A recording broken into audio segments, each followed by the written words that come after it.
Hey guys, I just want to bring up an opportunity for resource investors. If you want to rub elbows with the big wigs and talk to companies directly that are handpicked by Rick Rule, well, you got to be in Boca Raton from July 7th to 11th for the Rick Rule Symposium. The event has become a premier event in the mining space, and they're going to have some pretty big speakers like Robert Friedland, Shawn Khunkhun, and the great Rick Rule. And also, we're going to be there. You can meet the deep dive team in person. So if you're interested in rubbing elbow with some of the biggest heavy hitters in junior mining, check out the link below.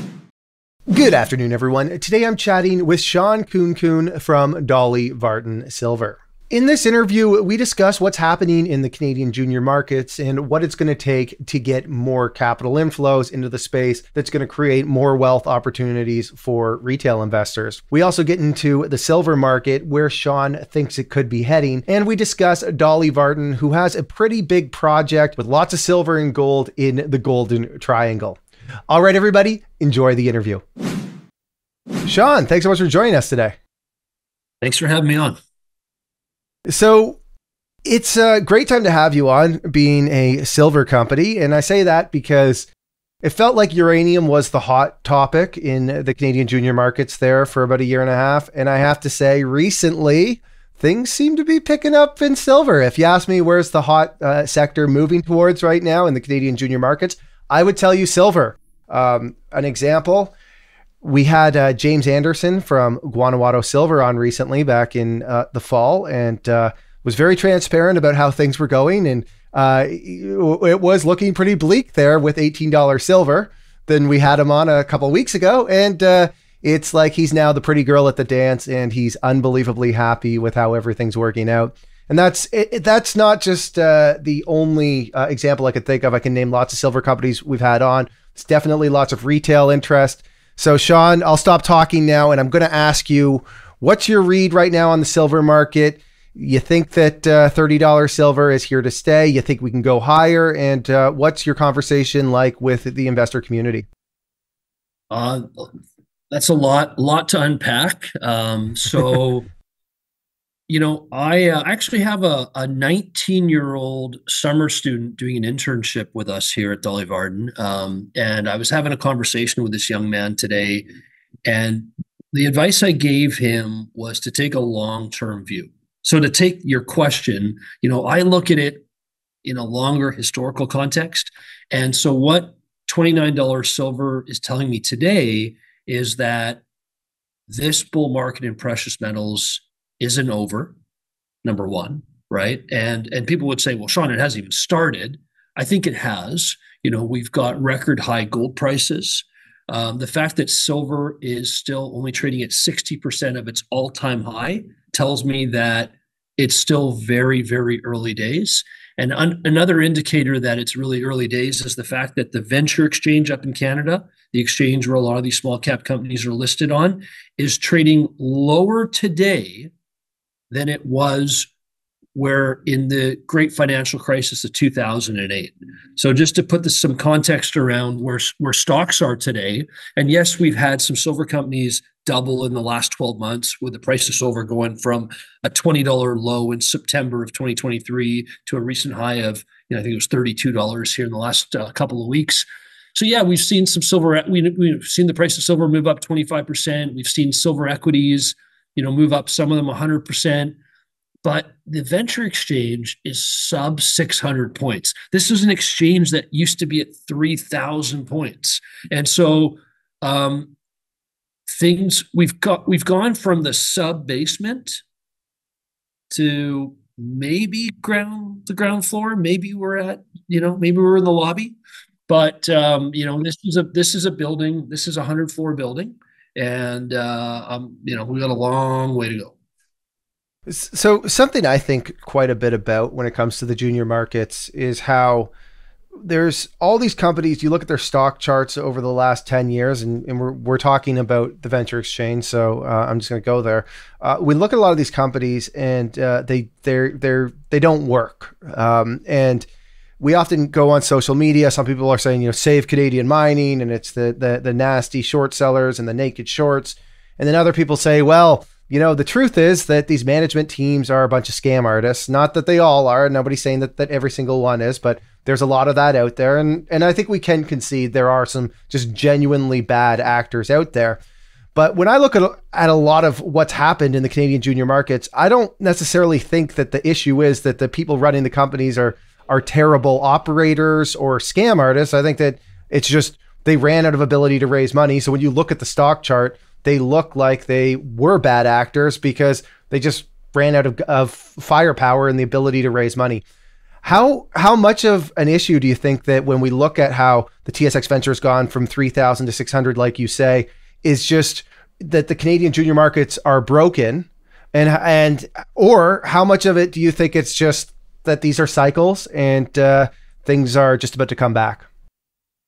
It's a great question. And I don't think there's like a single answer. I think, look, the reality is most people they don't work as hard as it is required to work to be successful. So I think you've got a function of there is a lot of lifestyle situations and companies that aren't going to be tenacious and relentless and what it takes to be successful in whether we're talking about small caps, whether they're biotech, tech, mining, pick a sector.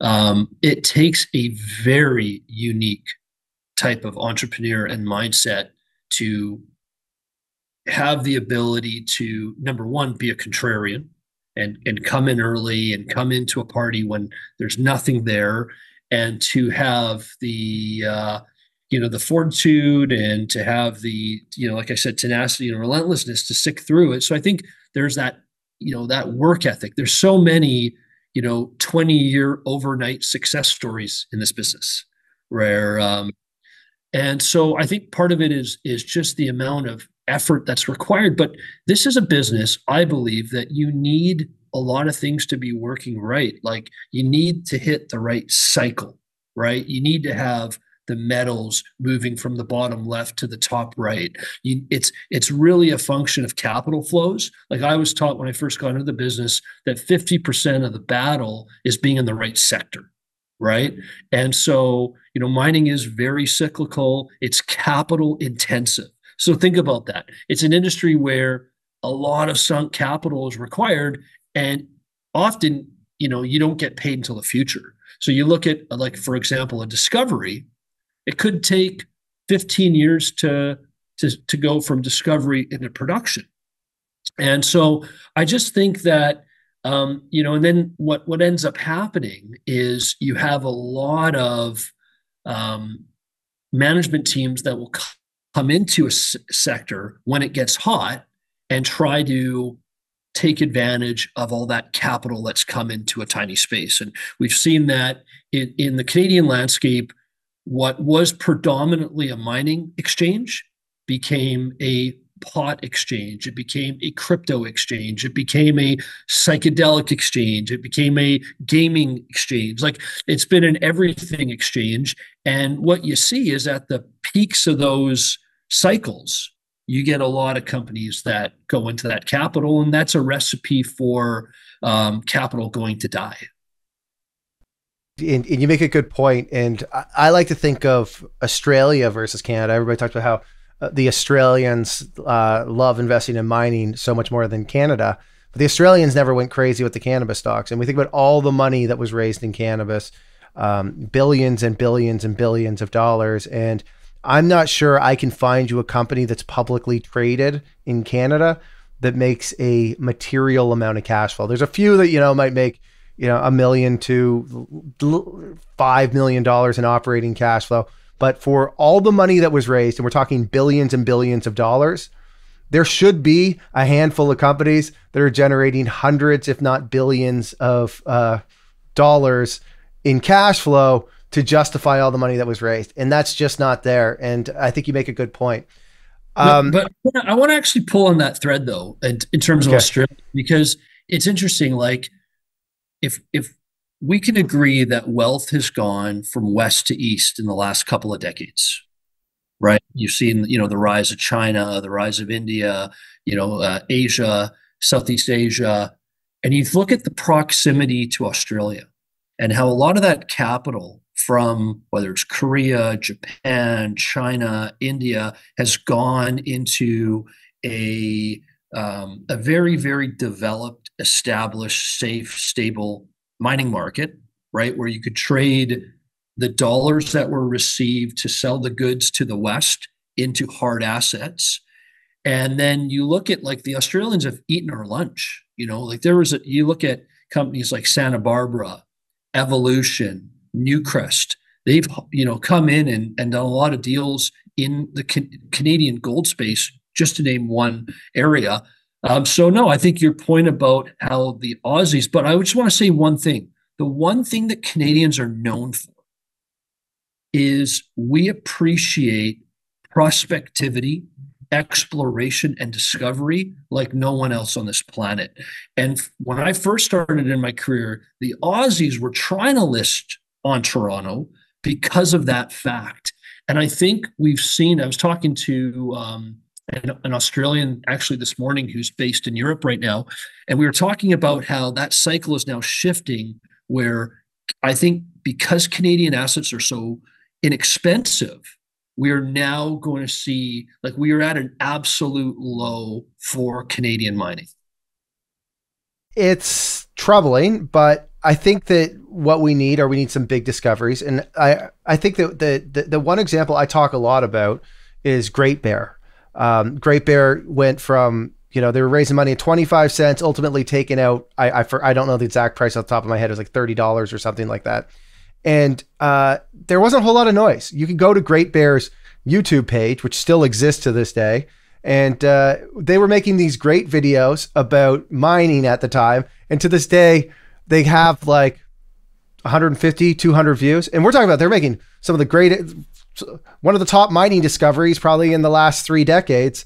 And nobody really cared. They weren't making a lot of noise. People like Rob McEwen, God bless him, he still writes checks and he comes on our show all the time, were the beneficiaries of that takeout. But I feel like what we need some companies that actually can get to the finish line, whether that's production or being taken out, where people see that 50 to 100x, which I know sounds crazy, but that's what you should be investing in. If you're putting this kind of risk capital on the line where you're facing a zero, the upside should certainly be more than 10x. I shouldn't be investing in a junior mining company because I have a shot at a 2x. To me, given just the overall level of risk and volatility in the sector, that's insane. But I look at it, and I look at a company like you guys, and we're going to get into Dolly Varden in a second. But when I look at what you guys are doing, you guys do make a lot of noise on social media. You're out there doing your thing, and hopefully you guys could be one of those companies, because I feel like what the retail investing community needs to see is we don't just need to see successes like Great Bear. We need to see successes like Great Bear, but also that create a lot of noise so that the butcher, the baker, the candlestick maker knows about them and they go, yikes, look at all the money that was made there. I want to go invest in the next Great Bear. And I think a lot of that has to do with the junior mining sector, in my opinion, needs to do a better job of storytelling. And they need to do a better job of getting out there and promoting the sector. Well, can you see that image in the back there? Can you see what that is? Is that it kind of looks like an alligator skull? Yeah. It's a golden crocodile. Okay. And the reason I have that in my office here, it's a daily reminder. What that represents to me is there was a company in the 2000s called CROCODILE Gold, and they had the Fosterville mine, and there was a discovery made called the Swan Zone. And there's an incredible presentation that was done by Dave Lotan at the Red Cloud conference just in March. And he talked about how the $1.2 billion of wealth that was created in the Swan Zone, and Eric Sprott was the chairman of Kirkland Lake Gold when Kirkland acquired the project from Newmarket. And what that wealth creation event did is Eric took that $1 billion that he made and he bought into companies like Dolly Varden. And if it wasn't for that wealth creation, so in addition to, the price of silver moving up and the price of gold moving up and copper being at all-time highs, it's discoveries and wealth creating events like the Swan Zone that spur on the industry, the Great Bears, and the people like the Rob McEwens, that then they give back to the industry by allowing the next generation of wealth builders to go out and do it again. And people need to understand that. And so if for any of your viewers, and if you haven't seen it, I highly recommend Dave Lotan's presentation. It's at the Red Cloud conference that was put on, maybe it was March 1st or March 2nd of 2024, but it's an excellent example of how that discovery, and that's a reminder I see every morning when I come into this office, of what our industry is all about. So Shaun, I feel like we could keep going for another 20 minutes, but I got to ask you about Dolly Varden. It's the first time we've had you on. Like I said, I see you guys all over social media. I think that you're doing a great job of getting the word of Dolly Varden out there. What's the high level overview for the company? So when I got into this industry, I caught the bug because the gold price had gone from 300 to 1900 in my first 5 or 6 years. So this was around 2004. I started, and I went to work for a company that had an ambition to take an old gold mine back into production. And they created a lot of wealth for their shareholders along that journey. The stock went from 7 cents to $5. It was just an incredible journey of understanding how to build a company. We raised hundreds of millions of dollars. We created a lot of wealth. We took an idea into a $1.4 billion execution. And the reason I bring all this up is I watched silver do in months what it took gold to do in years. And so my lesson from that experience was the next time I thought we were moving into a market that was going to be conducive for gold, I wanted to get a weighting to silver. So I searched long and hard and up and down, and I came across Dolly Varden. And on February 18th, 2020, I took over as CEO. And what my vision for the company was 4 years ago, and it still is today, was I had this belief that because the mining industry is cyclical, that we had underinvested in replenishing mineral inventory. So my goal was to secure high-grade silver ounces in a safe jurisdiction. And so that's what Dolly Varden is. It's a mineral bank. And when I came into the company, there was about 44 million ounces of silver in the ground. Today, there's 64 million ounces of silver and 1 million ounces of gold. And I think there's an opportunity for further discoveries, and that's what we've been proving. So it's a company that's got some incredible shareholders, shareholders like Hecla Mining, which is the world's fastest growing established silver miner. It's got investors like Eric Sprott, who owns 10%. And then we've got institutions like Fidelity that are big shareholders. So it's an incredible collective of some very, very highly discerning, astute precious metals investors. We've got grade. We've got a significant mineral inventory. We've got these incredible scientists that are looking to expand and extend known deposits. So we just started a big drill program, and our previous drill programs have led to the best results in the Golden Triangle in both 2022 and 2023. And just a little bit on the neighborhood, the Golden Triangle is home to 1 billion ounces of silver discoveries and 155 million ounces of gold discovered. So we've got a project that's underexplored, that has the potential to be the next great Golden Triangle project. And just the last thing I'll say, and I'll turn it back over to you, is the history of the Golden Triangle is a history of what starts as a high-grade silver deposit has evolved into these really big gold systems. So if you look at the Premier mine in the 1920s, you look at the Eskay Creek mine in the 1980s, or you look today at Newmont's Brucejack deposit, these all started as silver deposits like Dolly Varden. And what we're finding recently at Dolly Varden is we're finding these big gold zones. So we're a silver company that has a lot of gold, And I think the mineral resource numbers that I gave you are really understated, and there's a tremendous amount of prospectivity here. One of the big stories of the year was actually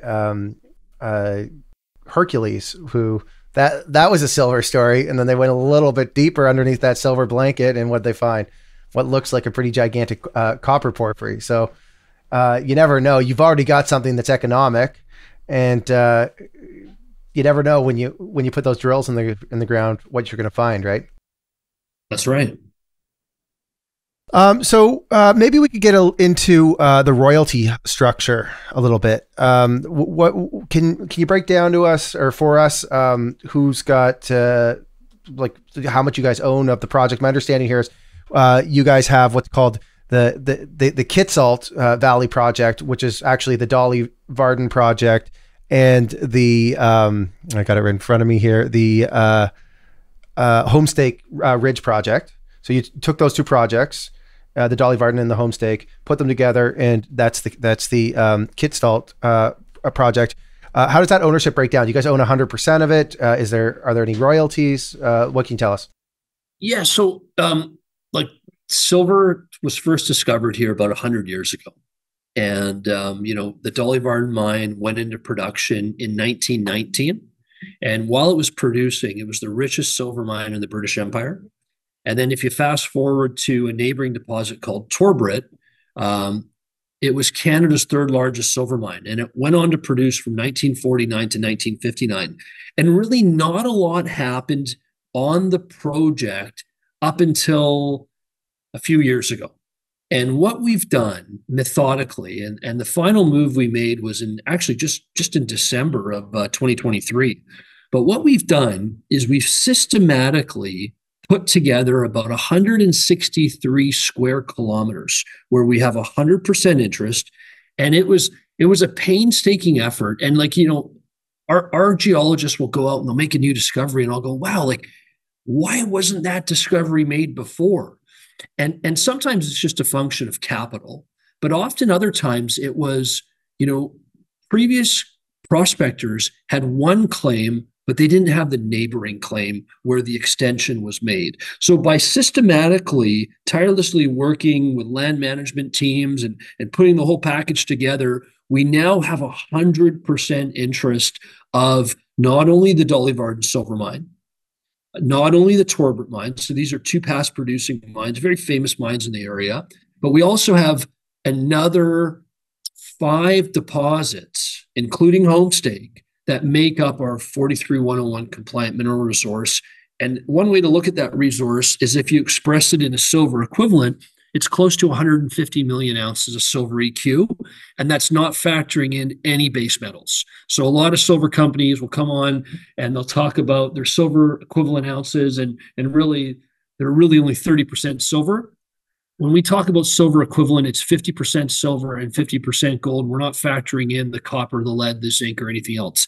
Now, we own 100% interest of not only the 15-kilometer Kitsault Valley, where we've got our high-grade silver and gold, but we acquired a copper-gold porphyry. And it's interesting that you talk about Hercules, because Hercules has a lot of similarities to Dolly Varden in that both projects were historic silver camps, had historic silver resources, and it was Chris Paul, the CEO of Hercules, who had spent some time working up in the Golden Triangle, who understood the Jurassic Age Hazelton Formation that hosts the big porphyries and epithermals and VMSs in the Golden Triangle. And he took that theory down to Idaho. And most investors thought he was crazy. And this was a stock you could have bought for 9 cents, Hercules, just a few summers ago. And he uncovered a big porphyry system. So, I was inspired by what Chris did. And so I locked up the big bulk porphyry in December. It was a deal that, I've been monitoring for 4 years. And because the venture exchange is so low, there was a company that was trading at a few pennies a share that I went in and I offered them 275,000 shares of Dolly Varden. and we were assigned the option for 100% interest. We were very opportunistic, and we cut an incredible deal for our shareholders. It was something that I was monitoring for 4 years before we signed off on the deal. And now our shareholders have a fertile porphyry. We've got historic information that goes back to when Anglo had drilled the porphyry, and there's some incredible intercepts. Not only is there disseminated gold and copper in the system, but there's high-grade veins at surface that are really interesting. And it is thought to be the feeder to all the silver and gold mineralization. So there's an analogy that a UBC student, Emily Miller, has made, which the richest 20 kilometers on the planet is KSM Brucejack. The richest 20 kilometers for gold and silver on planet Earth is just north of us. And there's a student, a very bright student, who did her PhD on our project, who made the analogy that big bulk and the Homestake trend, what we've renamed the Kitsault, is analogous to KSM Brucejack. So the largest undeveloped gold mine on the planet, and Newmont's flagship gold mine in BC. So it's an incredible statement, and it's a statement that we're hoping to prove. Now you guys do have some investors that own large stakes. Fury owns a huge position in you guys. We've had Tim on the show before. And then you guys have Eric Sprott put in $15 million, I think, earlier, or he was part of a $15 million round. How actively do you chat with these investors? Are they big stakeholders when it comes to the decision-making process, or are they kind of more passive? So in the case of Fury, Fury was sitting on 1 million ounces of gold and 20 million ounces of silver. And we were sitting on 44 million ounces. And so you had two projects that were right next door to each other. And looking through the lens of $16 silver and $1,300 gold, obviously prices have doubled since then. But going back a few years, the prices were half what they were today. And so I made the argument to Tim Clark, the CEO of Fury. I said, look, at $16 silver and at $1,300 gold, what we have individually is not economic. But if we put them together, you're not selling me Homestake, you're partnering with me. And so that's the approach. So I asked Tim to come on the board of directors. I also asked Michael Hendrickson. So both were and are involved with Fury. And so they're very active. They're very supportive. Michael is the head of our technical committee. Michael was with Newmont for 10 years as their head structural geologist. So he's just an incredible technical mind. Tim lives in Boston, and he is a former banker. So he's got some incredible relationships. I attribute the fact that Fidelity is a 7.5% shareholder to Tim. So we've got a very, very active shareholder group. And I got to say, for Eric Sprott, who I think Eric's invested somewhere in the neighborhood of about $17 million total into Dolly Varden, and he did lead our last $15 million offering in March. Eric's been predisposed to support Dolly Varden. Dolly Varden has a lot of the attributes that Eric looks for. He loves the Golden Triangle. He loves silver. He trusts the management team. And, we work very, very hard for him and all of our shareholders, including guys like Rick Rule, who've been on your program.